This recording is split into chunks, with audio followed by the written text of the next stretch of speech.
Super સહેલિયાથી હું Nipah મિસ્ત્રી આજે તમારા માટે એક સરસ મજાની રેસીપી લઈને આવી છું જે એકદમ ઓર્ગેનિક છે. તો ફ્રેન્ડ્સ, તમે જોઈ શકો છો કે અહીંયા મારી પાસે એક બંડલ ભાજી છે અને આ ભાજીને સાઉથ ગુજરાતમાં ડુંગરની ભાજી તરીકે ઓળખાય છે. કોઈ એને કલીની ભાજી કહે છે, તો કોઈ એને સફેદ મૂસળીની ભાજી કહે છે, તો કોઈ એને કલીમલીની ભાજી પણ કહે છે.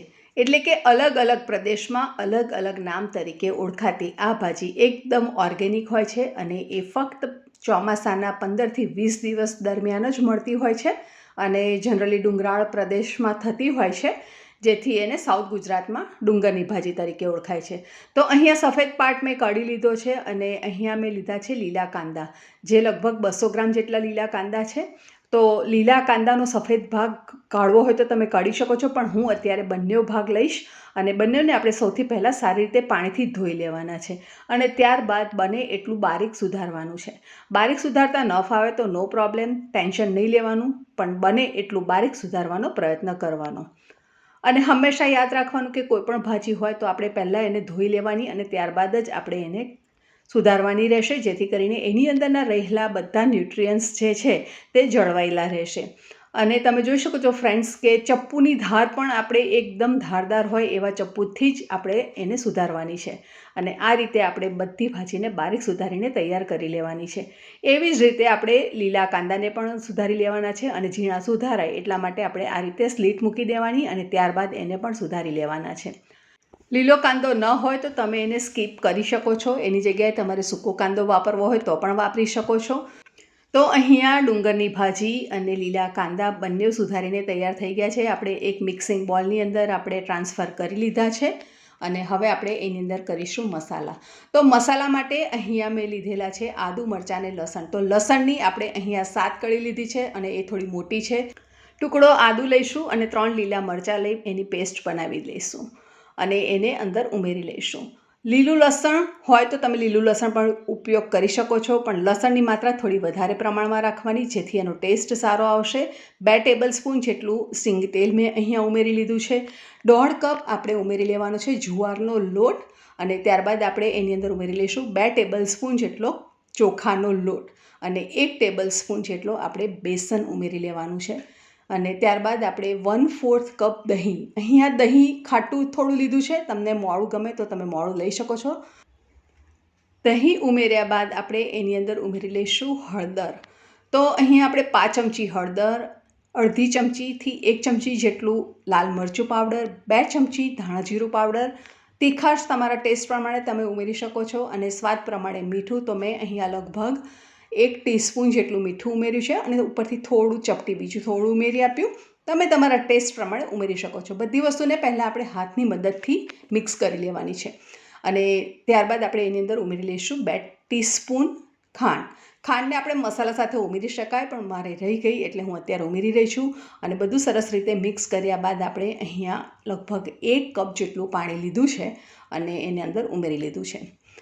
જરૂર પડે એ પ્રમાણે આપણે થોડું થોડું પાણી અંદર બીજું ઉમેરતા જશું અને એનો થોડો ઢીલો ડો આ રીતનો આપણે તૈયાર કરીશું. અને આ રીતનો ડો બનાવવા માટે મારે લગભગ 1/4 કપ જેટલું પાણીનો ઉપયોગ થયો હતો.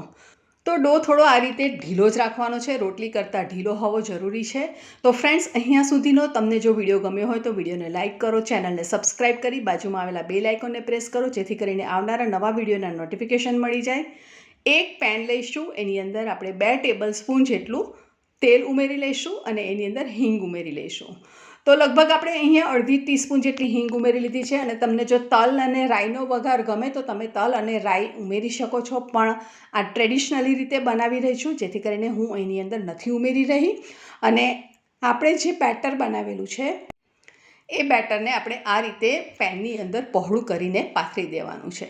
ટ્રેડિશનલી લોકો એલ્યુમિનિયમના વાસણમાં બનાવતા હતા અને ચોંટી જાય એટલે એને સ્ક્રેપ કરીને લઈ લેતા હતા, પણ આપણે આજે આધુનિક જમાનામાં બનાવી રહ્યા છે ટ્રેડિશનલ વાનગી, જેથી કરીને આપણે અહીંયા નોનસ્ટિક પેનનો ઉપયોગ કર્યો છે અને આ રીતે પહોળું કર્યા બાદ આપણે ઢાંકી અને લગભગ 7-1 મિનિટ માટે થવા દેવાનું છે અને ત્યારબાદ પલટાવવાનું છે. તો તમે જોઈ શકો છો ફ્રેન્ડ કે નીચે સરસ રીતે લાલ થઈ ગયું છે અને આ રીતે આપણે એને ફેરવતા જવાનું છે અને આ જે લાલ પોર્શન થયો છે એ જ્યારે ખાવામાં આવશે ત્યારે એનો ટેસ્ટ ખૂબ જ સરસ લાગશે અને એની મીઠાશ અને એનો ટેસ્ટ તો અનબિલિવેબલ.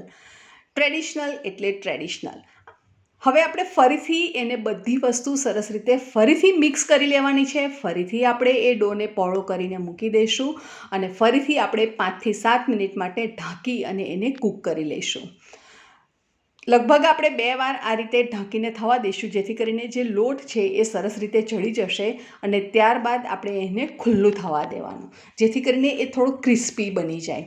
તો આપણે લગભગ ફરીથી 5 મિનિટ માટે ઢાંકીને થવા દીધો હતો અને હવે આપણે એને ફરીથી એકવાર સરસ રીતે મિક્સ કરતું જવાનું છે. બસ આ જ પ્રોસેસ આપણે કન્ટિન્યુઅસ કરવાનો છે જ્યાં સુધી એ બરાબર કોરો ન પડી જાય, એનું ભૂક્કો જેવું ટેક્સચર ન આવે ત્યાં સુધી આપણે એને કોન્સ્ટન્ટ આ રીતે હલાવતા જવાનું છે અને એને કૂક કરતા જવાનું છે.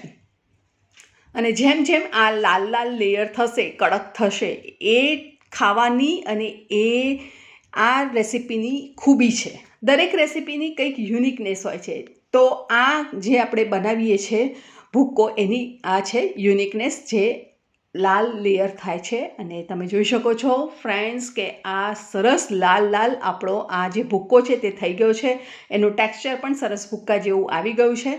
બસ હવે આપણે એને અહીંયા ફ્લેમ પરથી ઉતારી લઈશું અને આ રેસીપી ચોક્કસ તમે તમારા ઘરે એકવાર બનાવજો. તમારી પાસે જો ડુંગરની ભાજી ન હોય તો તમે મેથીની ભાજી કે પછી દૂધીનો ઉપયોગ કરીને, છીણેલી દૂધીનો ઉપયોગ કરીને પણ બનાવી શકો છો. પાલકની ભાજીનો ઉપયોગ કરીને પણ બનાવી શકો છો. Choice is yours. તો આ રીતે આપણો આ ભૂક્કો તૈયાર થયા બાદ આપણે એને એન્જોય કરીશું ચા સાથે. અહીંયા સાઉથ ગુજરાતમાં લોકો ભાખરી, ભૂક્કો અને એની ઉપર થોડું તેલ ઉમેરે અને સાથે અથાણું લે, એ રીતે જનરલી અહીંયા પીરસાતું હોય છે. પણ હું આ ભૂક્કાને ફક્ત ચા સાથે જ એન્જોય કરું છું અને મને આ ભૂક્કાને ચા સાથે ખાવાની ખૂબ મજા પડે છે. તો ફ્રેન્ડ્સ, રેસીપી ચોક્કસ ગમી હોય તો તમારા ફ્રેન્ડ્સ ફેમિલીમાં શેર કરજો. ફરી મળીશું આવી જ કંઈક નવી રેસીપી સાથે. ત્યાં સુધી આવજો.